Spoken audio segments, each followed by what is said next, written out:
Senior citizen, আমাকে student হইলে আমাকে অপমান করতে পারে না। আমার ছেলে আছে এর চেয়ে বড় বড়। উনি বলতেছে যে তুই সর, আমি ডানে যাবো। আমি বলছি না, সরবো না। পরে বলতেছে তুই সরবি না, তোর গাড়ির উপর গাড়ি উঠে দিবে। আমি দেখি উঠান, আপনার সাহসটা দেখি। তখন উনি একটা সিগারেট নিয়ে মানে মুখে গাড়িতে বসে একটা সিগারেট নিয়ে উনি বলতেছে তুই আমার চিনোস, আমি কি করি, আমাকে চিনোস। মানে উনি তখন বলতে চায় মানে উনি কি জব করে না পলিটিক্স করে, ওইটা উনি বুঝাতে চাইছিল। আমরা স্টুডেন্টরা এখানে কাজ করতেছি, এখানে ইউটার্নের কোনো ব্যবস্থা নেই। আমরা বলছি গোল চত্বর হয়ে ইউটার্ন হয়ে আসবেন। তো পিছনে যে যাত্রী আছে উনি বলছে যে স্টুডেন্টের গায়ের উপর দিয়ে তুলে দিতে। তো এইটা তো ঠিক না। আমরা 5 আগস্ট থেকে এখানে কাজ করতেছি, আমরা কোনো এখানে ইউটার্ন নিতে দিতেছি না। গোল চত্বর হয়ে ইউটার্ন নেওয়ার জন্য বলা হয়েছে, বাট সে অনেক খারাপ ব্যবহার করছে, অনেক কিছুই বলছে, আমাদের অনেক হুমকি দিছে। সার্জেন্টকে ডাকো, পুলিশকে ডাকো, যে আইন জানে আইনের লোক তাকে ডাকো।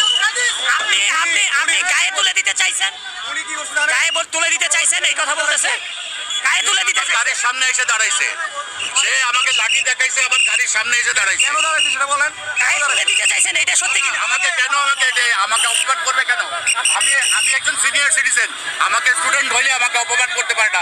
আমার ছেলে আছে এর চেয়ে বড় বড়। আপনি আমাদের বাবার বয়সী, আপনি আমার গাড়ির সামনে আসলেন কেন? অপমান করছে। সিগন্যাল দেওয়া হয়েছে, ওনাকে যখন আপনাকে সিগন্যাল দেওয়া হয়েছে,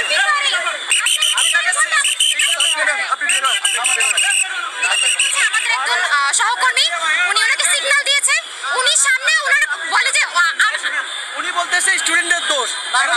আপনি ড্রাইভ করতে, আমি ভাইয়ারে বলছি যে ভাইয়া আমারও ছেলে নেই। আপনি আমাকে কিছু বলেন নাই ভাই, আপনি তো ওনার সাথে কথা বলতেছিলেন, আমি তো ছিলাম না তখন। আমরা নাকি অপমান করছি? আমরা অপমান কোথায় করলাম? হট করে এসে গাড়িটা থামায়, আমার সামনের গাড়িটা চলে গেছে, আমি গাড়িটা যাচ্ছে, এই সময় সামনে চলে আসছে। এখন গাড়িটা যদি আমার লেগে যায় তার সাথে, কে দোষ হবে? স্টুডেন্ট হইলেই তো, স্টুডেন্ট তো আর এত আইন জানে না। বলে এখান দিয়ে ঘোরার নিয়ম নাই। আপনি সার্জেন্টকে ডাকেন, আপনি ট্রাফিককে ডাকেন, এখান দিয়ে ঘোরার নিয়ম আছে কিনা আমি আগে জানি। They are helping, they are not sergeant. আমি ছিলাম এখানে, আমার কথাটা একটু, আমি ওনাকে থামা করেছিলাম। আমাকে এখানে ওই যে সার্জেন্ট ভাইয়ারা আছে, আঙ্কেলরা আছে, ওনারা বললেন যে স্টপ করো, তখন আমি স্টপ করলাম। উনি বলতেছে যে গাড়ি তোমরা কি এখানে পলিটিক্স করতেছো, আগের অবস্থায় তো ভালো ছিল। মানে উনি ভাবতেছে যে আমরা হয়তো এখানে 2-4টা করে যারা মানে আমার পছন্দ বা আমরা ইচ্ছে করে এমন করতেছি। তো তখন উনি আমাকে রাফ বিহেভ করতেছে, উনি বলতেছে যে তুই সর, আমি ডানে যাবো। আমি বলছি না, সরবো না। পরে বলতেছে তুই সরবি না, তোর গাড়ির উপর গাড়ি উঠে দিবে। আমি দেখি উঠান, আপনার সাহসটা দেখি। তখন উনি একটা সিগারেট নিয়ে মানে মুখে গাড়িতে বসে একটা সিগারেট নিয়ে উনি বলতেছে তুই আমার চিনোস, আমি কি করি, আমাকে চিনোস। মানে উনি তখন বলতে চায় মানে উনি কি জব করে না পলিটিক্স করে, ওইটা উনি বুঝাতে চাইছিল। আমি ওনার সাথে ছিলাম ওই সময়, এই প্রত্যক্ষদর্শী আমি তো স্টুডেন্টও না। উনি সাথে সাথে ওনাদেরকে চেট দিয়ে, উনি ছিল, ওনাকে চেট দিয়ে বলে যে তোদের শিখাই দিব আমি কিভাবে কাজ করতে হয়। মানে একটা সিগারেট হাতে নিয়ে উনি দম্ভ করে বাচ্চাদের সাথে খারাপ ব্যবহার করছে স্টুডেন্টদের সাথে। এটা ঠিক না, জাস্ট এটা শিক্ষা ওনার হওয়া উচিত।